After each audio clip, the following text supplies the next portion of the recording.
Imagine waking up feeling just heavy, like completely heavy, even though you just spent 8 hours in bed. Yeah, that deep, dragging feeling. Right, exactly. You drag yourself into the kitchen, you carefully measure out your morning food, you skip that warm pastry you actually really want to eat, and you go put in a solid hour of sweating. Mm-hmm. And you do this every single day for weeks. You're putting in all this heavy, quiet effort, you're staying so consistent, and yet your body gives you absolutely nothing back. Nothing at all. The clothes fit exactly the same. You just feel cold and tired and so deeply frustrated. It feels like you were doing everything right, but your body is completely broken. That feeling is just such a heavy weight to carry. I think so many of us have sat on the edge of the bed or, stared at the bathroom mirror feeling entirely betrayed by our own flesh and bone. Oh, yes, the betrayal is real. It is. We start to wonder if we just lack willpower or if there is something deeply wrong with us. But the gentle truth is, the body is not broken at all. It really feels broken, though. I know it does. But what you were feeling in those moments of deep tiredness Mhm. is not a failure of willpower. It's actually a very quiet, deeply ancient survival system turning on just to protect you. I hear people say that, but it is so hard to believe when you are right in the middle of it, because the way we are always taught about our bodies, that it's just a simple math problem. Right, the old math equation. Exactly. Like, if you take away food, the body gets smaller. If you keep taking away food and adding movement, it should keep getting smaller. When the math just stops working, it feels like the universe is playing a cruel joke on you. The math equation is where so much of our deep modern pain comes from. Hmm. I mean, to a calculator, taking away food is just a simple subtraction problem. Just numbers. Just numbers on a screen. Hmm. But your body is not a machine. It's a living, breathing, feeling survival engine. When you suddenly take away a large amount of food, your brain does not know that you are trying to improve your heart health or that you're just trying to fit into an old pair of jeans. Yeah. Your brain only knows one reality, and that is that the food is gone. Energy is scarce. Wow. To the deep, ancient parts of your brain, a sudden drop in food is a terrifying signal of a famine. So the body starts panicking, it feels the food drop, and just assumes the crops have failed and winter is coming. That captures the feeling perfectly. Right. Winter is coming. And what does any smart system do when winter is coming? It slows down. It slows down. It hoards resources. The Yeah. human body does the exact same thing. Long before your fat stores are ever truly threatened, the body begins to actively hold back the way it burns energy. Wait, long before. Yes, it protects the reserves it has. When people look closely at this process, they find that the body's daily energy burn drops a whole lot within just a few short weeks of eating less. Wait, within just a few weeks, so this quiet panic sets in before someone even loses much weight. Yes, way before. The body is so protective of you that it adapts almost right away. We often think that a smaller body burns less energy simply because there is less physical weight to carry around. Right, that makes sense. Less mass, less energy. And that is true, mostly. But this survival response goes far beyond that. The body actually alters the basic speed of your internal systems. It makes your cells hold on to energy tighter. Oh, wow. Yeah, it makes your resting heat drop. You know how you feel cold all the time? Yes. Oh my gosh, I always need a sweater. That's the body turning down the heat to save fuel. It is a brilliant defense against starving, but, it is so frustrating when you live in a modern world and you're just trying to feel lighter. But how does the body actually manage to slow down without us noticing? Like, my heart is still beating, right? My lungs are still breathing. I'm still walking around. Where is it secretly hoarding all this energy? Well, the secret lies in the tiny, unseen movements of your day. We place so much focus on the hour we spend sweating in the gym, We really do. but we forget about the other waking hours. Think about how you naturally move when you are full of energy. You might bounce your leg while sitting at a desk. Right, right. You use your hands when you talk. Yeah. You stand up straight. You walk briskly to the kitchen to grab a glass of water. Mm. You might shift your weight from side to side while waiting in a line at the store. I never even think about those movements. They just happen in the background. Exactly, they're in the background. Yeah. And that is exactly where the body steps in. When that famine signal goes off, the brain quietly turns off that background movement. Really? Yes, you stop bouncing your leg, you lean heavily against the counter instead of standing up straight. You slump a little in your chair. Wow, I do that. We all do. You find yourself waiting for the elevator instead of taking the stairs. You move slower, and you just feel heavier. It sounds so much like a smartphone hitting 10% battery. Oh, that's a great way to put it. Yeah, like when my phone gets low, it does not ask me for permission. It just dims the screen on its own. It stops pulling emails in the background. It closes the extra apps. It puts itself into low power mode so it does not die. That is a wonderful way to see it. It is a physical low power mode. Your brain is dimming your screen to keep you safe, and the amount of energy saved by stopping those tiny movements is just huge. Is it really that much? It is. When people stop shifting around and start moving heavier, the body can easily save hundreds of calories every single day. Hundreds. Just from not bouncing a leg or walking a little slower? That is an entire heavy workout wiped out in secret. It truly is. That unseen drop in movement alone is often enough to completely erase the energy gap you worked so hard to create by eating less. Suddenly, your math equation is balanced again. But not in the way you wanted. Exactly. Not in the way you want it. You are eating less, moving less, and the whole system just grinds to a halt. Man, that is so wild. But, if the brain is dimming the screen and shutting down these background apps, how does it actually know the battery is low? Like, what is the specific signal that travels up to the brain to say, hey, we are running out of fuel down here? It comes down to a few very powerful chemical messengers in the body. We hear the word hormones a lot, but they are simply the language your organs use to talk to your brain. Okay, I can picture that. When you eat less, 3 key messengers shift in a joint effort to slow you down. The first one is called leptin. Leptin. I feel like I've heard of leptin. It has something to do with feeling full, right? It does, yes. Think about the fat cells on your body. We often view them as just like extra baggage we carry around, but they're actually very active little organs. Huh, I never thought of them as organs. Right. But they are. They are constantly making leptin and sending it into the blood. Leptin travels up to the brain and says, hey, we have plenty of stored energy. You can keep the body speed running fast, and you do not need to feel hungry. Okay, so leptin is the good guy. It's the safety signal. Yeah. But when you eat less, those fat cells begin to shrink. And I am guessing a shrinking fat cell makes less leptin. Exactly that. As the cells shrink, leptin levels drop. The brain senses that drop and sounds the alarm. It feels the energy stores going down. So it responds by doing 2 things. First, it slows down your daily burn, like we talked about. Second, it sends out a different messenger called ghrelin. Ghrelin. Yes, and ghrelin is the hormone that makes you feel deeply, painfully hungry. So your body is actively burning less fuel while at the same time screaming at you to eat more food. It is a double bind. It really is. And there's a third player in this chemical shift, which is your thyroid. I hear about the thyroid a lot when people talk about being stuck. Yes, because the thyroid acts like the main engine speed control for your whole body. During a long period of eating less, the thyroid quietly dials back its output. This slows down everything from your digestion to the warmth of your hands and feet. It makes so much sense when you explain it that way. But here's the thing I always wonder. What's that? Let's say someone pushes through all that. They deal with the hunger, they deal with being cold, and they finally hit their goal. Or they just go back to eating a normal amount of food. The hormones must just bounce back to normal right away, right? The panic is over. You would hope the body is that forgiving. It's not, is it? No, this is where the reality of our biology gets very challenging. The human body has a very long memory for famine. Oh, boy. When people look at the long-term effects of losing weight, they find something called hormonal memory. Hormonal memory. Yes, even after the diet ends, even after a person goes back to eating normally, those hunger signals remain high.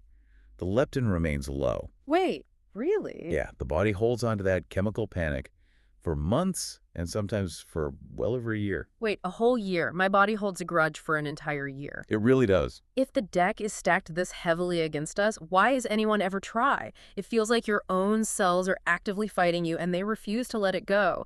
It is like someone bumped the thermostat in the house to the wrong temperature and then permanently broke the dial so you can never turn it back up. It can feel deeply unfair, and it is the primary reason why keeping weight off is so very rare and difficult. But understanding this broken thermostat is actually the key to finding peace with the body. I hope so. We do not just have to accept the panic. Because we now understand how these chemical messengers work, we can learn to speak their language. We can send signals of safety back to the brain. Okay, I desperately need to hear how we send safety signals. If I'm sitting at a plateau right now, feeling tired with a broken thermostat, how do I actually fix the dial? The fix requires doing something that feels entirely backwards. Oh, no. Because eating less is what deepens the famine response. Yeah. The only way to lift the panic is to intentionally eat more. Eating more. Yes. It is about giving the body a planned, thoughtful pause. Many people call these diet breaks or planned refeed days. But wouldn't eating more just ruin all the progress? Whenever I feel stuck, my first instinct is to eat even less and push even harder. Eating more feels like giving up. That is the modern guilt speaking. It really is. The idea that only suffering brings results, it's everywhere. We ignore our body's signals under work pressure. We skip rest because of guilt. But think about the biology. A planned pause might mean taking 2 full weeks to eat enough food to simply stay where you are. It's just to maintain. Right. Not a binge, just a return to a full, rich amount of daily food. When people alternate their efforts, say taking 2 weeks to eat less, followed by 2 weeks of eating fully, they actually see much better changes over time. They suffer far less of that deep body slowdown. Because they are stopping the panic. They never let the brain fully believe winter has arrived. Exactly. But how does the body know? Does eating just anything work, or does it have to be specific kinds of food?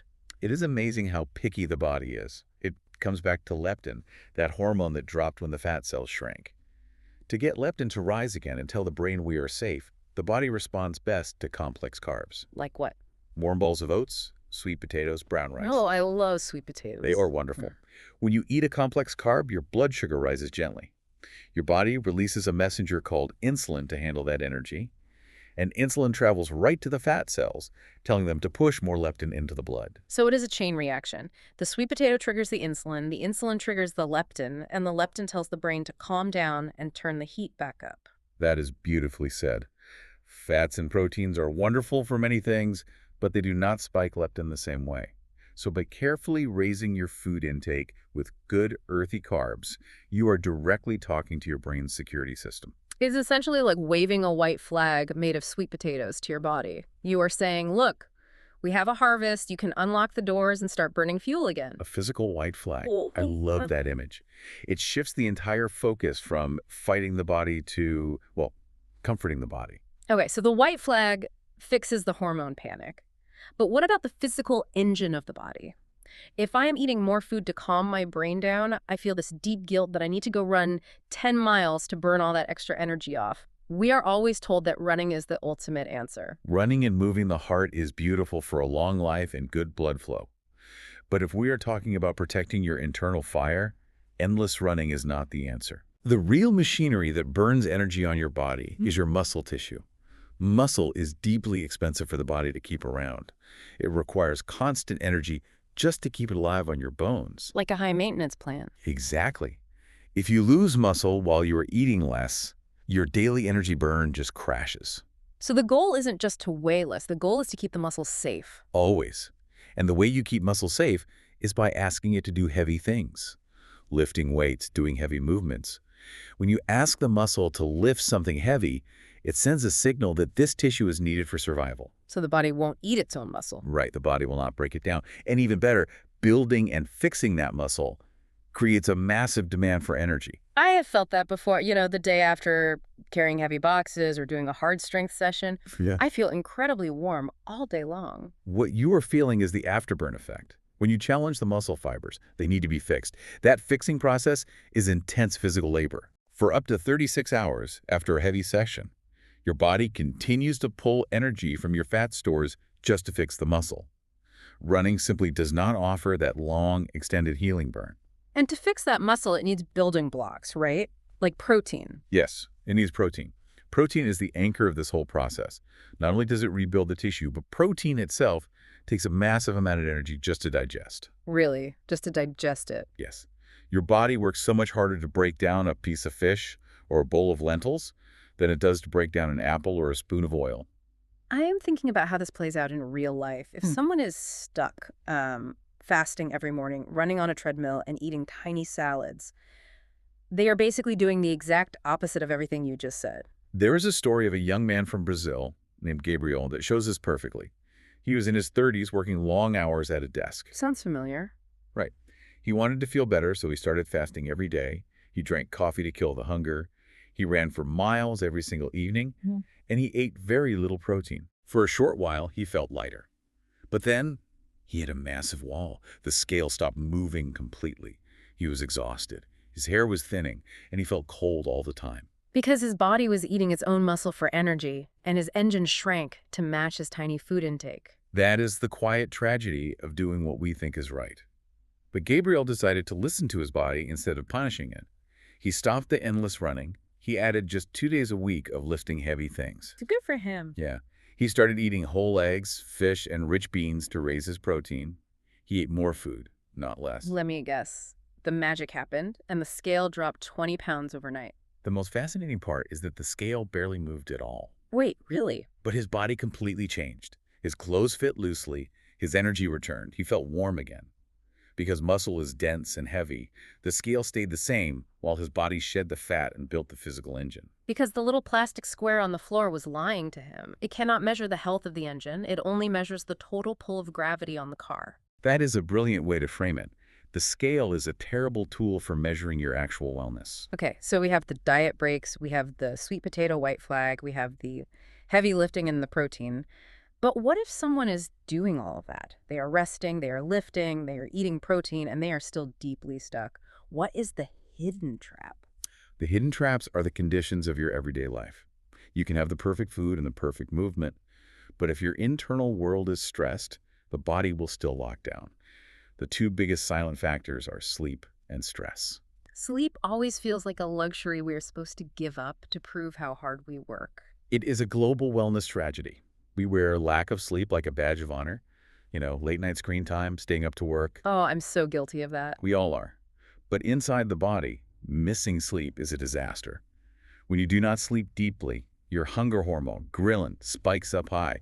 Your safety hormone, leptin, drops. Oh no, not again. But it gets worse.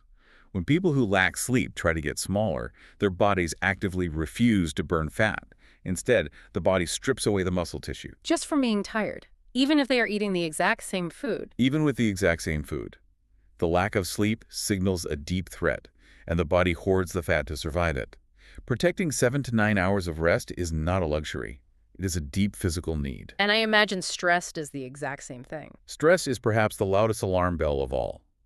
When we are stressed about work or family, or even just stressed about our bodies not changing, we flood our system with cortisol. Cortisol, the stress hormone. Yes, it is designed for short bursts of danger. But when it stays high all day, it actively blocks your body's ability to burn fat.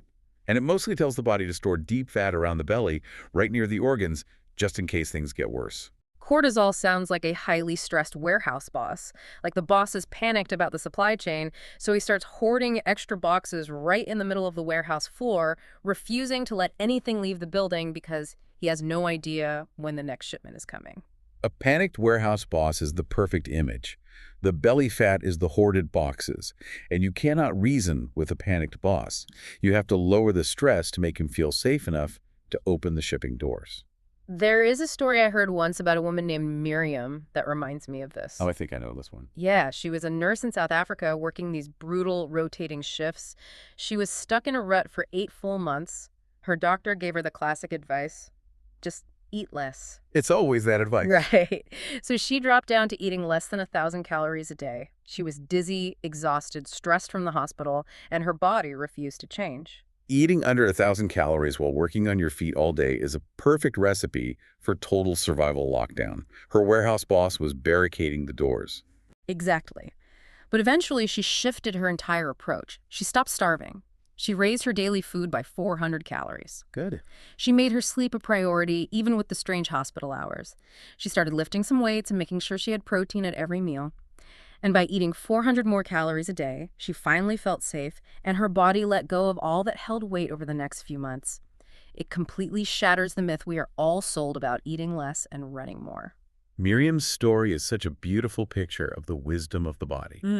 When she stopped fighting her body and started caring for it, the body responded. But there is one final, very quiet blind spot we have to bring up when we talk about feeling stuck. Oh. And it is a gentle truth, not a harsh one. What is the final blind spot? The human brain is simply very bad at guessing amounts. We call it portion blindness.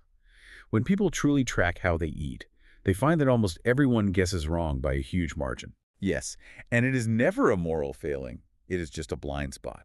A heavy pour of olive oil in the pan, an extra spoon of peanut butter while making a snack, eating the crusts of a child's toast. Oh, I do the toast thing all the time. See, it adds up so quickly. It is so easy to do. You think you are eating lightly, but the hidden energy is sneaking in through the margins of your day. And I imagine packaged foods make this even harder to track. They make it nearly hard to see it all. Hmm. Foods that come in bright packages are designed to be easy to eat fast. They bypass our natural fullness signals. We eat them fast, we take in massive amounts of energy, and because they lack real goodness, they actually make us feel heavy afterward. Oh, that sluggish feeling. Right. So we take in more hidden energy, and then we sit heavier on the couch, dropping our unseen movement even further. It is a perfect storm. You eat food that does not nourish you, it tricks your brain into wanting more, and then it makes you too tired to move. It is. Which is why bringing gentle thought back to the daily reality of our food is so powerful. Not counting every little thing, but honest, quiet thoughts about what we are putting into the machine. When I listen to all of this, it completely changes how I view the human body. We spend so much time being angry at our reflection, feeling like the body is stubborn or broken. We really do. But if your body is so highly clever that it can perfectly sense a drop in food and then secretly freeze your background fidgeting just to balance the books and keep you alive, I mean, imagine what other brilliant unseen things it is doing every single day just to protect you. Your body isn't fighting you. It is trying to save you from a famine that doesn't actually exist. These thoughts, these questions, they don't have to stop here. Wellness Geeks has many more podcasts and videos just like this one. Subscribe to the channel and explore other episodes. They all flow the same gentle way. If this podcast felt genuinely useful to you, share it with even one person in your life.